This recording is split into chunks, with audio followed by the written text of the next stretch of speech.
Hello friends, welcome back in our channel Agri Mantra changing the way of thinking. आज हम बात करेंगे 22 नवंबर 2024 के इम्पोर्टेंट एग्रीकल्चर करेंट अफेयर जो आपके आने वाले एग्ज़ाम के पॉइंट ऑफ व्यू से काफ़ी इम्पोर्टेंट रहने वाले हैं। इसीलिए वीडियो को एंड तक ज़रूर देखें।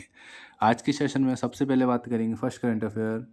Centre plans tuna export hub in Andaman and Nicobar island. तो यहाँ पर सेंट्रल गवर्नमेंट प्लान कर रही है कि अंडमान एंड निकोबार आइसलैंड को ट्यूना एक्सपोर्ट हब बनाया जाए।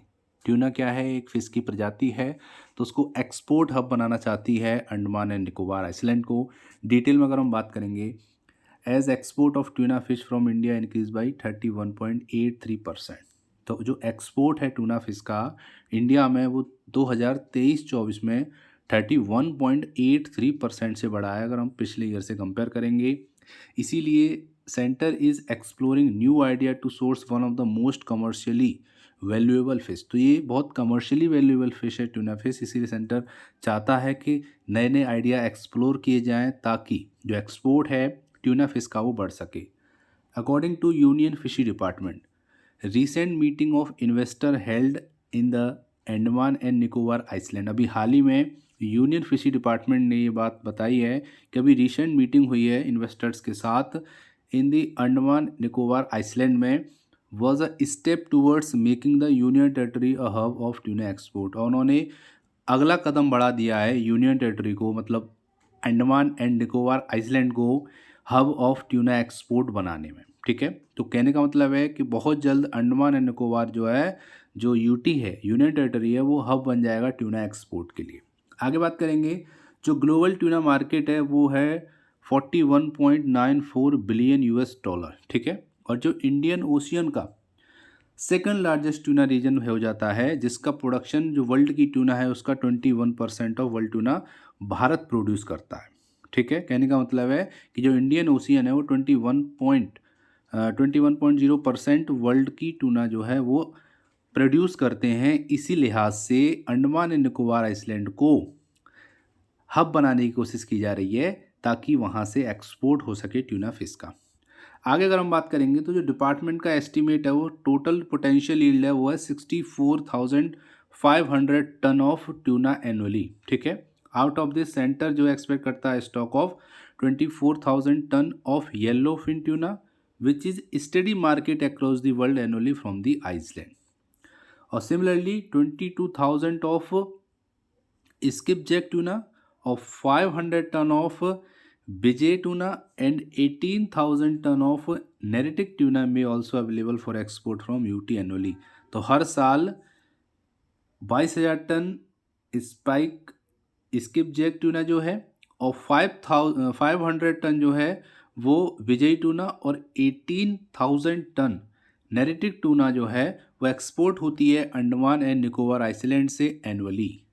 तो सरकार की यहाँ पर कोशिश है कि एक्सपोर्ट हब तैयार किया जाए ट्यूना फिश के लिए अंडमान एंड निकोबार आइसलैंड को। तो देखते हैं आने वाले समय में क्या होता है। फिलहाल सरकार की जो कोशिशें हैं वो चल रही हैं। आगे बात करेंगे, next important current affair. CM Yogi highlights tech and private sector role in UP's agriculture growth.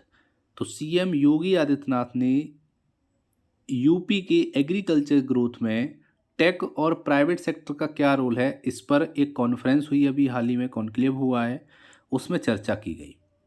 तो UP CM Yogi Adityanath highlighted the importance of the role of technologies, government scheme and private sector participation in the driving sustainable development and advancing the agriculture sector। ये बात हुई partnership conclave में जो कि organise हुआ था लखनऊ में थर्सडे को। तो योगी आदित्यनाथ ने ये बात कही है कि यूपी में जो टेक्नोलॉजीज आ रही हैं, जो गवर्नमेंट स्कीम आ रही हैं, प्राइवेट सेक्टर पार्टिसिपेशन हो रहे हैं, इससे कहीं ना कहीं एग्रीकल्चर सेक्टर और एडवांस हो रहा है। ये बात उन्होंने इस कॉन्क्लेव में कही है। ये जो इवेंट है इसको ऑर्गेनाइज कराया गया था partnership with the World Bank and Gates Foundation. जो द गेट फाउंडेशन है और वर्ल्ड बैंक है, इन्होंने साथ मिलके इस कॉन्क्लेव को लखनऊ में आयोजित कराया। आगे बात करेंगे, referring to the state challenge and achievement, CM Yogi said his government making effort to integrate the farmer.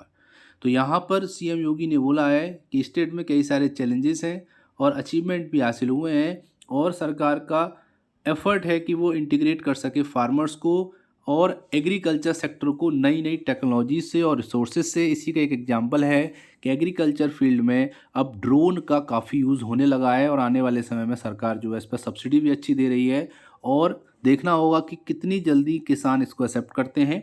आगे उन्होंने बोला he said Uttar Pradesh farmer are now empowered through new initiative like solar panel installation. और अभी हाल ही में आपने देखा होगा कि एक पीएम सूर्य घर योजना आई है जिसमें घर घर सोलर पैनल लगाए जा रहे हैं, लेकिन किसानों के लिए भी एक सोलर समरसेबल योजना होती है जिसमें ट्यूबवेल चला सकता है। जो भी किसान है अगर वो लाभ लेता है तो वो सोलर पैनल की हेल्प से वो अपने खेत को भर सकता है, ट्यूबवेल चला सकता है। तो उसके लिए भी सरकार योजना लाती है और उस पर अच्छी सब्सिडी दे रही है। तो ये उन्होंने बात यहाँ पे कही है। However through the combined effort of the state government and organisation like WHO, the Gates Foundation and UNICEF, encephalitis was completely eradicated within 3 years. तो 3 साल में काफ़ी ज़्यादा ग्रोथ देखने को मिली है। ये बात उन्होंने कही है कॉन्क्लेव में जो कि लखनऊ में आयोजित हुआ था थर्सडे को। उम्मीद करते हैं यहाँ तक आपको समझ में आया होगा कि एग्रीकल्चर में प्राइवेट सेक्टर हो गए या फिर टेक्नोलॉजीज़ हो गई वो कितनी ज़्यादा अप्लाई हो रही हैं ताकि प्रोडक्शन बढ़े, एफिशिएंसी बढ़े, प्रोडक्टिविटी बढ़े, जिससे किसान की इनकम तो बढ़े और साथ साथ जो पॉपुलेशन बढ़ रही है उसके लिए जो फूड की डिमांड इंक्रीज हो रही है वो भी फुलफिल होती रहे।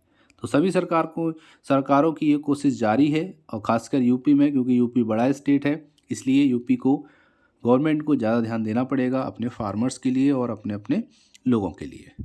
तो ये हो गए इंपॉर्टेंट करंट अफेयर आज के, जो कि बहुत ज़रूरी है आपको एग्जाम के पॉइंट ऑफ व्यू से जानना भी, और एज ए एग्रीकल्चर स्टूडेंट आपको पता होना चाहिए कि एग्रीकल्चर में क्या क्या अपडेट डेली आ रही हैं। अब बात करेंगे आज के स्पेशल क्वेश्चन की, लेकिन उससे पहले बात करेंगे पिछली वीडियो में पूछे क्वेश्चन के आंसर के बारे में। क्वेश्चन था world soil day is celebrated every year on. तो ये है 5 दिसंबर को वर्ल्ड सॉइल डे हर साल सेलिब्रेट किया जाता है। सभी स्टूडेंट ने सही आंसर किया इस क्वेश्चन का। अब बात करेंगे आज के स्पेशल क्वेश्चन की, जिसका सही आंसर आपको कमेंट सेक्शन में लिखकर भेजना है। क्वेश्चन है which day is celebrated as World Milk Day. तो वर्ल्ड मिल्क डे किस दिन सेलिब्रेट किया जाता है? 16 मार्च, 1 जून, 25 नवंबर या नन ऑफ दीज, इनमें से कोई नहीं। इसका सही आंसर आपको कमेंट सेक्शन में लिख के भेजना है। उम्मीद करते हैं सेशन आपको पसंद आया होगा, हेल्पफुल लगा होगा। अगर हेल्पफुल लगा तो वीडियो को लाइक करना और ज़्यादा से ज़्यादा इस वीडियो को शेयर करना। और बाकी इस सेशन का PDF आप हमारे टेलीग्राम चैनल से ले सकते हैं। वहाँ पर आपको सभी सेशंस की PDF फ्री ऑफ कॉस्ट मिल जाते हैं। लिंक आपको डिस्क्रिप्शन बॉक्स में दे दिया है। तो मिलते हैं एक और इम्पोर्टेंट सेशन में, तब तक के लिए धन्यवाद। जय हिंद, जय भारत।